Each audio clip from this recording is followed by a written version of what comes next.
call is being answered by a telephone answering machine. Unfortunately, no one's able to come to the phone right now, so please leave a message at the sound of the tone. Messages are picked up frequently, so don't be shy. Remember, wait for the beep tone, and have a pleasant day. Wow, it sounds like you had to talk real fast to fit it all on the announcement cycle. This is Alan Adrian, and you'll never guess who I met on Tuesday night. I met Joseph Ray Zeock, or whatever his last name is. The maniac is still around, still attempting to do the same things. I thought I would spread that around, and Jamie St. John sent me to him. If you know anything about him, or if you could tell me more about him, I'd appreciate it. He did bring up your name. Anyway, my number is 438-5852. Same number you got. Bye. Hello? Alan? Yeah, hi. Chris. Hi. Hi, just got in, got your message. Yeah. Do you know who he is? Joseph Ray? I know who he is. Yeah. Stay away. That's what I thought. He's That's what I was a very told. good person. There's a whole article in the Village Voice about him. Yeah, you know, I saw that article, but I never read it. The last thing I expected was to ever actually meet him, and I threw the article away. But then when I saw him, when I met him, the article came back to my mind. Yeah, the guy is really sick in the head and should be locked away. How did you encounter him? I met him through a friend, and not under the situation other people are meeting him under. Yeah. I didn't know anything about that at the time. Wow. I met him, and he took me out to dinner a few times, and then he was sort of kooky acting, so I just stopped seeing him. Oh, was he dating you or something like that? Yeah. Yeah. On a whole different level, and then as it progressed, he was talking about this, that, and the other thing, and then I began to find out from people. He began to sound weirder and weirder. Yeah, but he never approached me with this sort of scam that I know he's doing, but I know he's done it before. Yeah. Not mentioning names, I know a few people. But he's got a very bad name in the gay community in New York. What surprises me is that he's still at it. Yeah, that's what freaks me out too. Did you know that he was still at it before I told you? I thought after reading the article they would lock him up. Yeah. I figured that he was, put away, but he's not. I don't get it. That's what confuses me. Yeah. I had first come across him.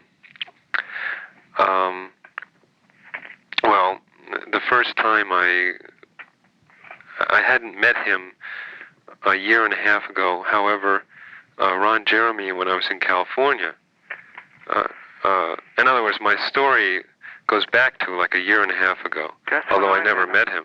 Yeah. That's when I met him. He was trying to do this thing with some people, just like it said in that article. And what did the article say? Something about that he worked for this institution and pain testing and blah blah blah, and it was highly secretive, and he's got a certified check for $1 million, which is actually a phony check. See, a year and a half ago when I was in California, Ron Jeremy had talked to me very briefly about sort of an S&M job that I could do when I got back to New York. Mm-hmm. And he had me guessing how much I could make on it. And every figure I guessed he said was too low, and he came up to $50,000. And I was, of course, very confused, but he told me to contact Bob Kerman when I was in New York. Well, this guy seems to be, like, working through porno people right now and dropping names of people that, like, you know... Yeah, anyway. Mal Warb left a message on my answering machine, and he's away for some reason. But he said, he told me that this guy is at it again. Right. Well, that's... Because Mal had gotten tangled up in this whole thing, too. He told you since Tuesday, right? What? He told you since Tuesday? Yeah. Yeah, that's because I called Carter on Tuesday night. No, that's how he found out then from you. Yeah, because, see, when I saw him on Tuesday, he mentioned basically 3 people in our business. That was Carter Stevens, that was you, and George Payne.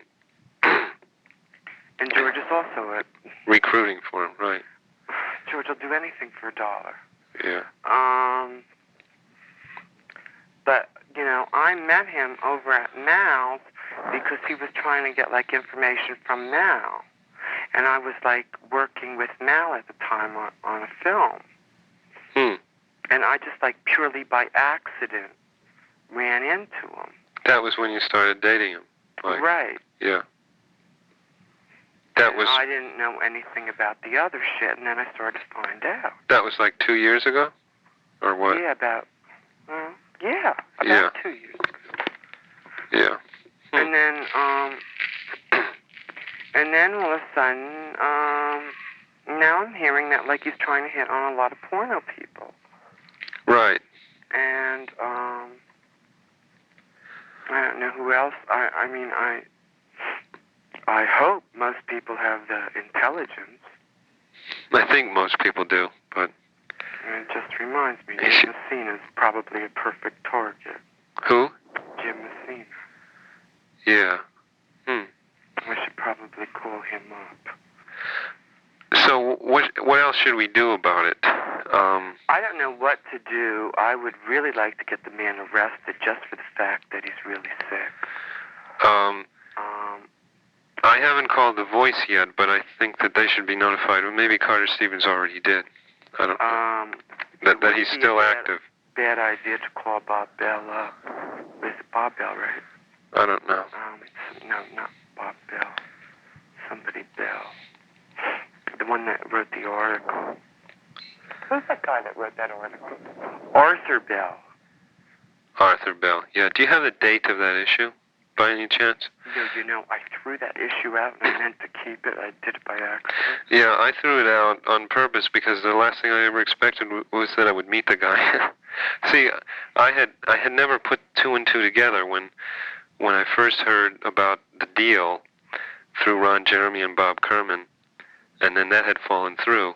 However, then when I saw the article much later, just a couple months ago or whenever it was, I never linked the 2 things. I never thought they had anything to do with the same thing. And it was only when I actually saw him Tuesday night this week, that everything came together, that the 2 events were associated.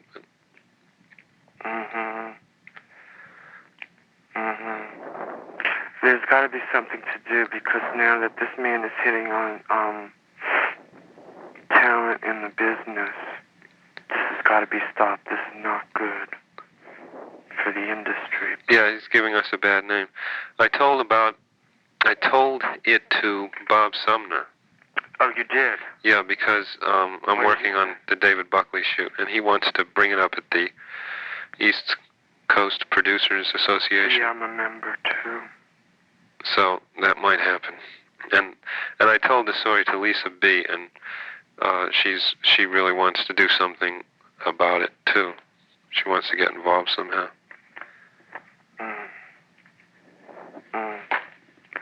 Well, anyway, all I can say is anybody you have contact with, to warn them. And please, I'm going to try to contact as many people as I can now that you just told me this. Tell them that he's using my name, and I don't think he doesn't know who I am. Well, when I went out with him, he didn't know who I was, so I think Jamie gave him my name.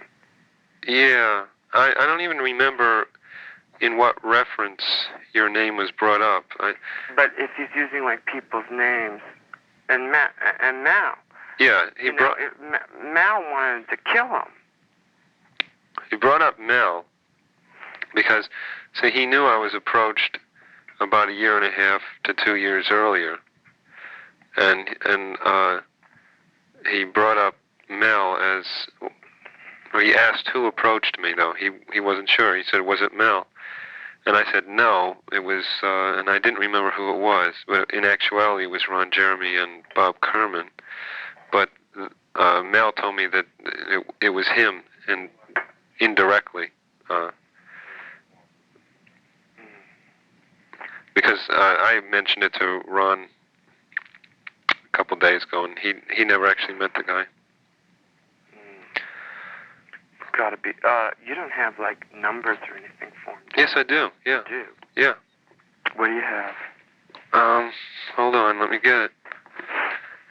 The address I have was 175 West 72nd Street. Joseph Ray Products? Cosmetics, yep. You know, when I walked in there and saw those cosmetics, I thought I was going into Amway or Shackley, something like that. I was there. And the telephone number is 362-4221.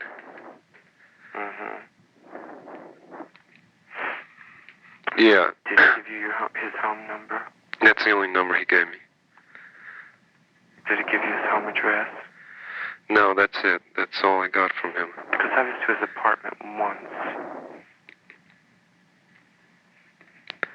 Where is that, at a different address? It was a couple blocks up off of, is it Columbus? Between Central Park West and Broadway. Uh-huh. But you probably didn't remember it, right? Because you didn't think that you needed to at the time? No, I didn't. I just, thought the guy was kooky, and then, I don't know, he's just, nuts. He did, weird shit, and I just didn't, he made me uptight. I said, I'm sorry, don't want to see you anymore. Boom. I only saw him, once or twice. Well... But he didn't touch you, though, right? Or he didn't do anything? No. Yeah, he didn't touch me either, but he gave a long spiel. Asking me all... I heard about the spiel from other people. That's how I know. What, the one from me? No. Or that he gives everybody? Basic spiel that he gives, yeah. Yeah. And plus I read in the Village Voice. Yeah. Exact same thing, sort of. I'm sure he varies it. Right. Depending on the response of the individual. Locked them up by now. I don't get it. And see, what he's doing now is he's claiming to be a legitimate movie producer. Oh, now he's using... Oh, okay. See, so now, what the offer was to me, well, he did bring up the supposedly certified $1 million check. However... It's an absolute outright forgery, a very good one at that, but it ain't for real. Well, he never showed me the check. What he did, instead of offering that, though, in the long run, is he offered contracts in legitimate films, which was totally ridiculous. But, like when I left him, supposedly I was to call him back the next day in order to set up an appointment with such and such producer at such and such production company, which he owns, in order for screen testing for a legitimate film. That type of thing. So he had a new twist to the whole thing. Yeah. To offer legitimate contracts and SAG an opportunity to get a card. That was a new twist. I don't know how he got that scam, but it's certainly very appealing to hit upon people in our business.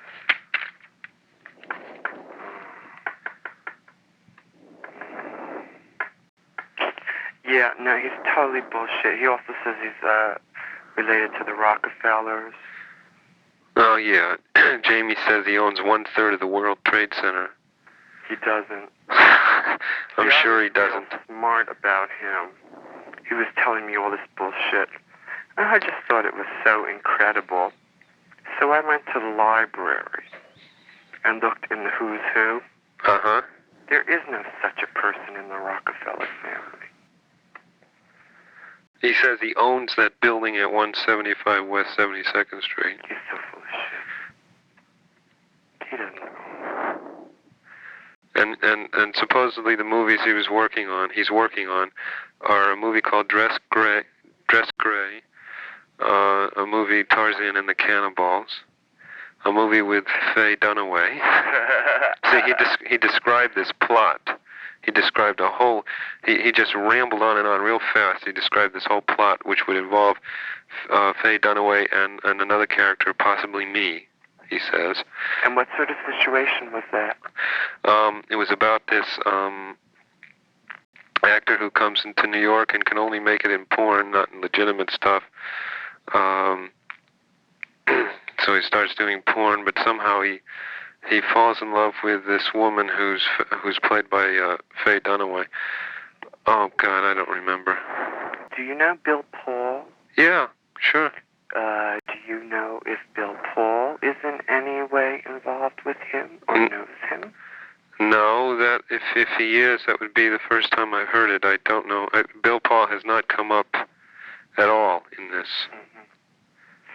No, I was just wondering because Bill Paul was like negotiating with Faye Dunaway, and I was wondering if he pulled any sort of scam on Bill Paul either. You're kidding. My God. You mean Bill Paul says he's negotiating with Faye Dunaway? Yeah. But I don't know. That sounds interesting. How big the connection is. Who is Bob Kerman? Do you know him? Bob Kerman? Yeah. See, I never met Bob. I only talked to him on the phone. Bob Kerman's an actor. Yeah. Well, I think I would think he'd have more intelligence. Well, I think Ron, Jeremy, and Bob Kerman were innocently deluded in the beginning, just like you and Carter Stevens. They have nothing to do with it now. But they're using their name. Is he using their name too? No, he's not. No. Oh. Those were the two first people who told me about it. But now he is using George Payne and Jamie St. John seem to be working for him, or in with him. Well, Jamie because of my own observation, and George according to Mel. And then he also brings up. I can definitely see I know there's a connection with Jamie. Yeah.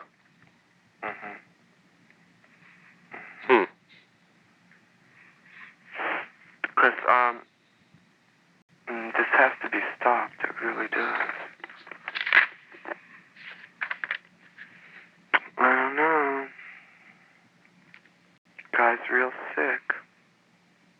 And I warned Jamie, and George knows better too. So why do you think he wasn't stopped? No one pressed charges, or he was able to... What I understand is anybody that was involved with him is like too embarrassed, or I guess it's embarrassed. Yeah. That they don't want to make it known publicly. Right. Because... Interestingly enough, I have a friend of mine has a friend that became involved and got burned or something. Oh, so you do know someone. Collect this $1 million and never got the money, and did his whole spiel on that. So you do know someone. I don't know him personally, but I know. But there is somebody. Right. That was burned. Just one person, or do you know if there was more than one person? There's more than one. Wow. But, the guy's real deranged. I just can't understand how he can still be around. I thought for sure he'd be locked up. I suppose, maybe, aside from the fact that aside from those guys that he's actually burned, he hasn't done anything illegal, I suppose. Well, no, he was involved with fraud and mail order and stuff like that, too. Yeah. Do they actually jail people for that, though, or just fine them or something? I guess they fine them. The guy has a pretty hot-shot lawyer, from what I understand. Right. He was he is wanted in Florida or something, or was under investigation. He's been in a lot of trouble in several different states and split. Now, why they haven't nabbed him, I don't know. But the FBI must be after him, too. I don't know. I have a friend there. I can call him up and tell him. I heard that the FBI is after him. Oh, really? Yeah. See, after I saw him on Tuesday, I went over to Mark Stevens' apartment. I was planning to go there. And I was hoping someone would know about him. And I was hoping Mark would know about him, but Mark didn't know who I was talking about. But there was someone else there who did. Damon. Damon? Yeah. What's his first name? I don't know. Joseph Damien? I think so. A professional slave, you know who I mean? I know who he is, yeah. And sometimes he wears a sailor outfit and strips out of that? Mm-hmm. Yeah, okay. Well, when I told him about him, he knew who I meant. Mm-hmm. And he told me that Carter Stevens knew about it too and had some Polaroids of a guy who was burned. Mm-hmm. And so we called Carter Stevens, and that was when I talked to Carter Stevens right after that.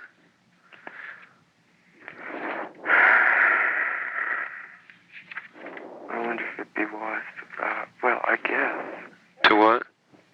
To call the FBI. Oh, yeah, that's right. That's what I was leading up to. He was the one that told me that the FBI is after him already. He's hard to track down, I noticed, when I was hanging out with him for that little time. Yeah. Well, this address that he's at now, though, that's the same one he's already always had, isn't it? Yeah, that's what I don't get.